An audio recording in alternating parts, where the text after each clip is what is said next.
Eclesiologia Batista, conforme a doutrina da Convenção Batista Brasileira.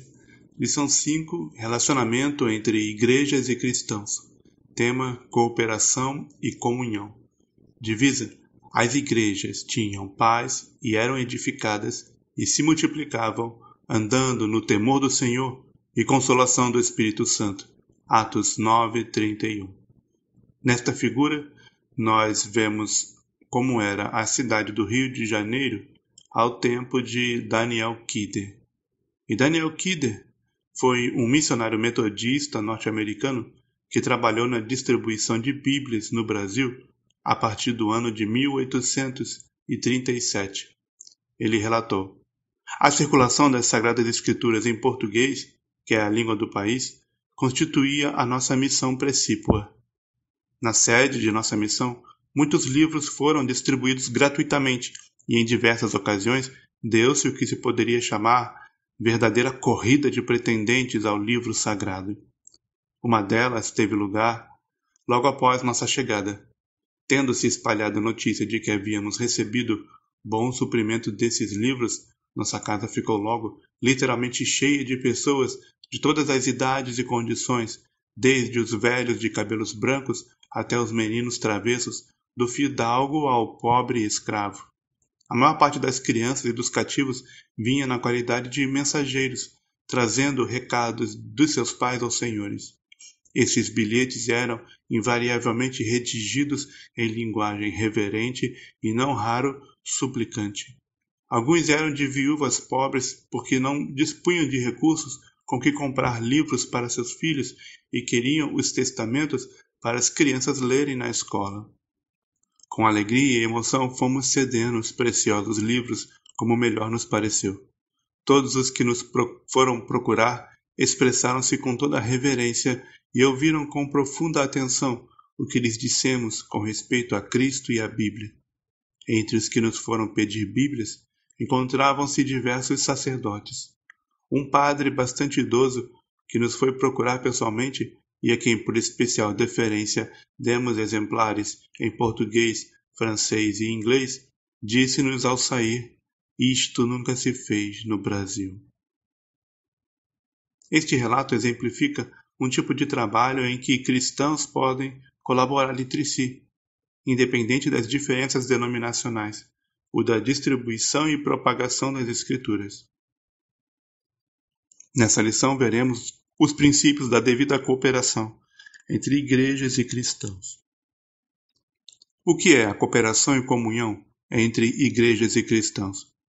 É o conceito de que o correto relacionamento entre igrejas e cristãos é caracterizado por uma cooperação voluntária que preserve suas autonomias, constituindo uma comunhão geral de caráter espiritual, mas não uniformidade, governo, dependência ou sucessão institucional.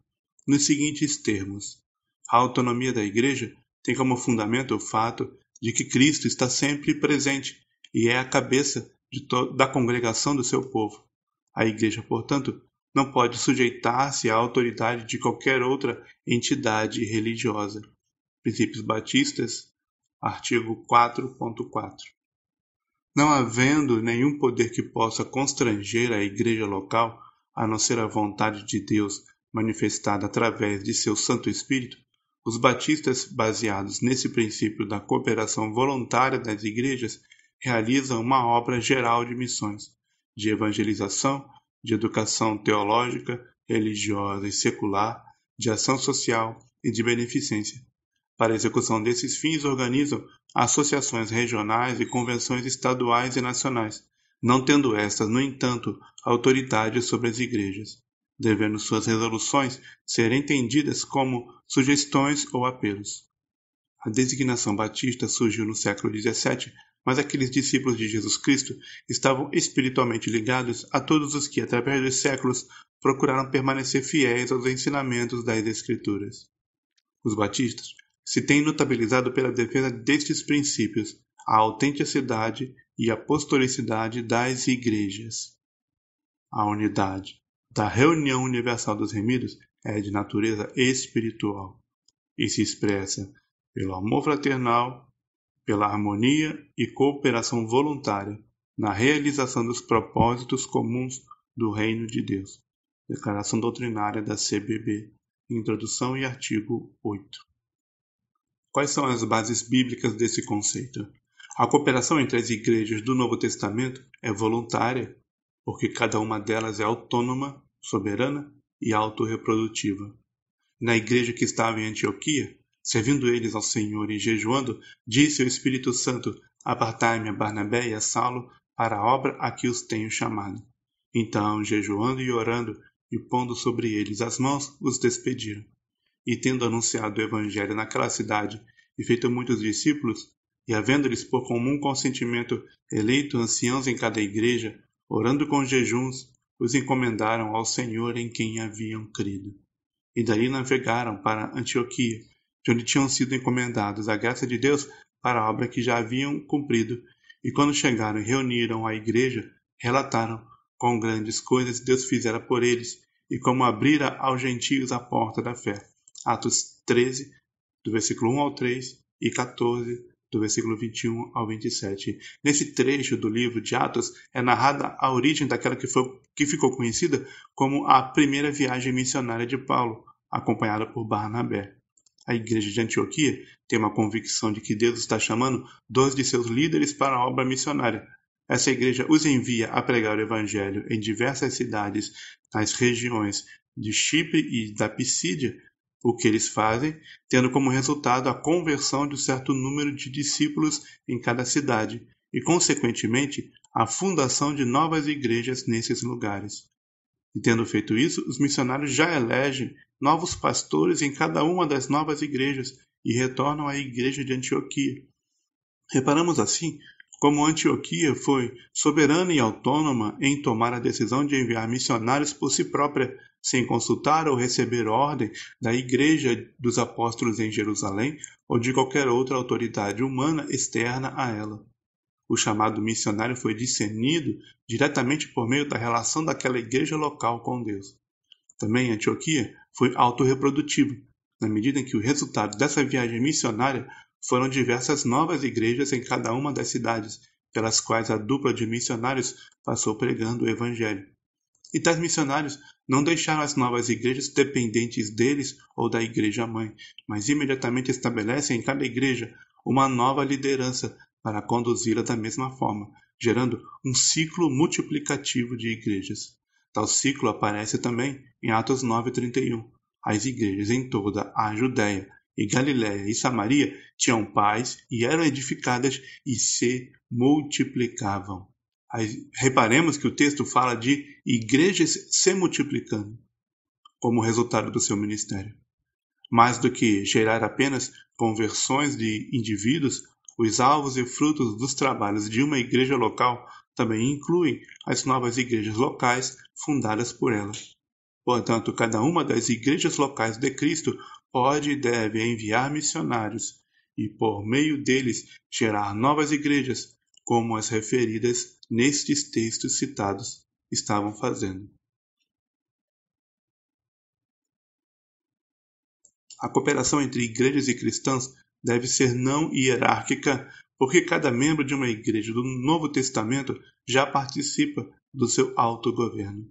Tal igreja consulta cada membro por deliberação e votação coletiva, conforme evidenciam os seguintes episódios, onde toda uma igreja local participa das decisões que afetam seus trabalhos. A indicação de substitutos para Judas entre os apóstolos apresentaram 2, Atos 1:23. A eleição dos primeiros diáconos, convocando a multidão dos discípulos, escolhei, pois, irmãos, dentre vós, e este parecer contentou toda a multidão, e elegeram. Atos 6, de 2-5. A delegação de quem levaria donativos pela igreja de Antioquia, os discípulos determinaram mandar socorro aos irmãos que habitavam na Judéia por mão de Barnabé e de Saulo. Atos 11, 29 e 30. E pela igreja de Corinto, mandarei os que por carta aprovardes para levar a vossa dádiva a Jerusalém. 1 Coríntios 16, 3. A eleição de pastores, havendo-lhes por comum consentimento eleito anciãos em cada igreja. Atos 14, 23. Eleição de mensageiros, pareceu bem aos apóstolos e aos anciãos, com toda a igreja, eleger homens dentre eles e enviá-los. As cartas de Cristo às 7 igrejas locais, em Apocalipse 2 e 3, também demonstram como o Senhor tem uma relação particular e direta com cada igreja local, e sendo assim, o único cabeça direto de todos, Efésios 4,15.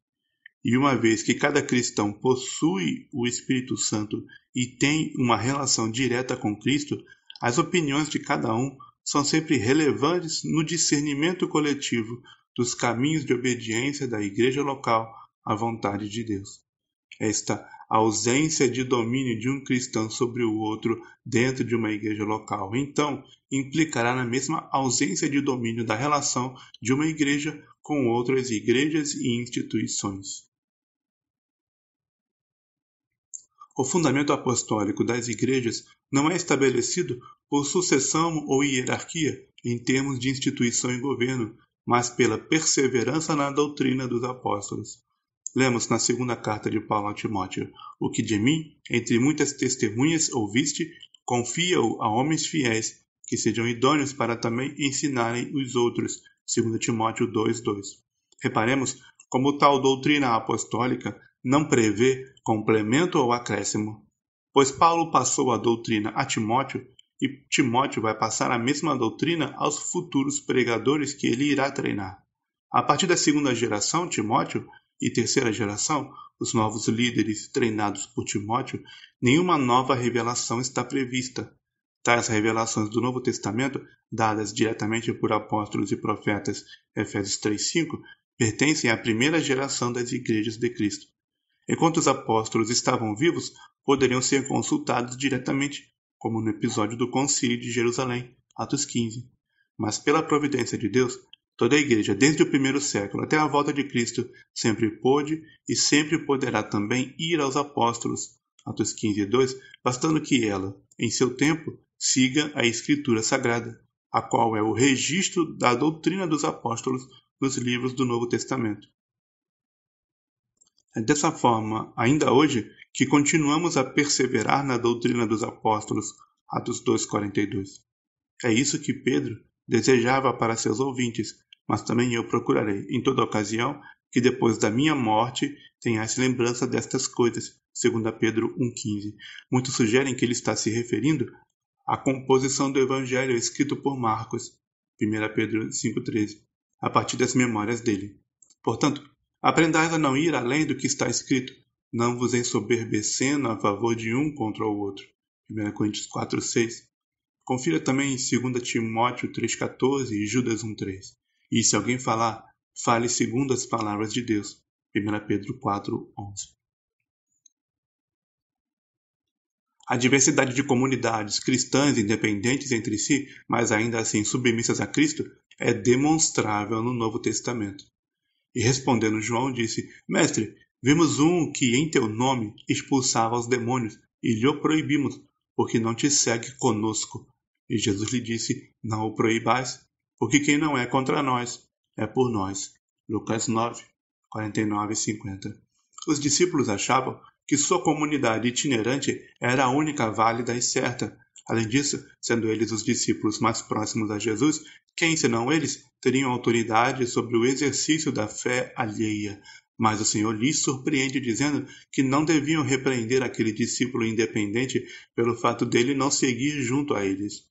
Desta forma, vemos o Senhor manter alguns indivíduos ligados pela fé a ele, mas não dependentes institucionalmente dos apóstolos. Outros exemplos disso seriam o ex-endemoniado gadareno, que não vai acompanhá-los, mas é ordenado por Jesus a pregar o evangelho na sua cidade, Marcos 5, de 18 a 20. Os filhos da paz, que seriam preparados de antemão para receber os missionários, Lucas 10, de 5 a 7. Diversos discípulos que não acompanhavam a Jesus em todo o tempo, como o centurião, Marta, Maria e Lázaro, Nicodemos, José de Arimateia, etc. Tempos depois, o etíope convertido segue sozinho para sua terra, tendo somente o Evangelho e a Escritura como companhia. Atos 8:39. Não iria ele formar nova igreja em sua terra quando pregasse o Evangelho a seus compatriotas? Se sim, que controle a Igreja dos Apóstolos em Jerusalém teria sobre aquela distante igreja? Assim, um discípulo separado não segue Jesus conosco, mas não é isso que o desqualifica como discípulo. Ele pode estar seguindo Jesus, mesmo que não esteja conosco. Lucas 9, de 49 a 50. Quais as consequências desse conceito? A relação entre as igrejas de Cristo é meramente colaborativa e associativa. Em Mateus 18, de 15 a 20, o Senhor estabelece cada igreja local como a primeira e última instância de autoridade eclesiástica humana. Dada a autonomia assim estabelecida das igrejas locais, repete-se no relacionamento entre as igrejas o que ocorre a nível dos indivíduos. Assim como estes voluntariamente se associam para a promoção e prática da fé mútua no agrupamento de uma igreja local, da mesma maneira, as igrejas locais se associam umas às outras com o mesmo propósito de maneira livre e voluntária. Essas associações, também chamadas denominações, podem criar outras tantas instituições para promoverem os ministérios das igrejas locais, como o estabelecimento de missões, o ensino teológico, a ação social, etc., quando julgarem que as igrejas associadas podem realizar mais que uma igreja sozinha.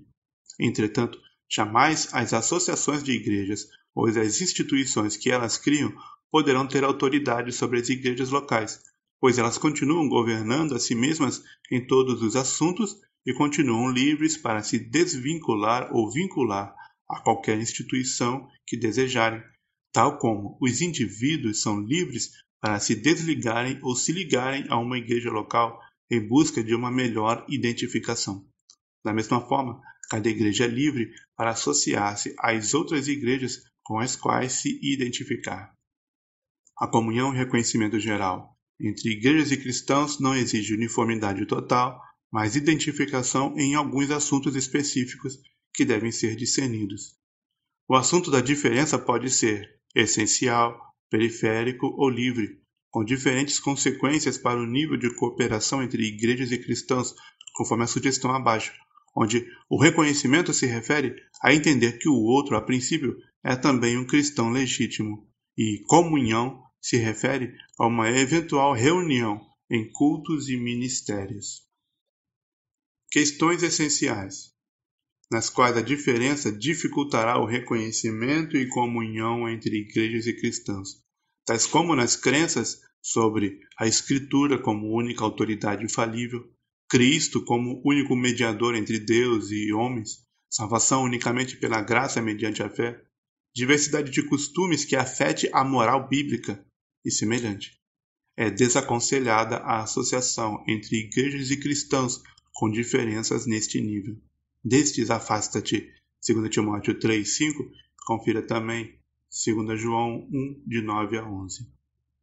Questões periféricas, nas quais a diferença ainda permite o reconhecimento, mas dificulta a comunhão entre igrejas e cristãos, tais como diferentes doutrinas sobre o governo das igrejas, batismo, ceia, disciplina e semelhantes.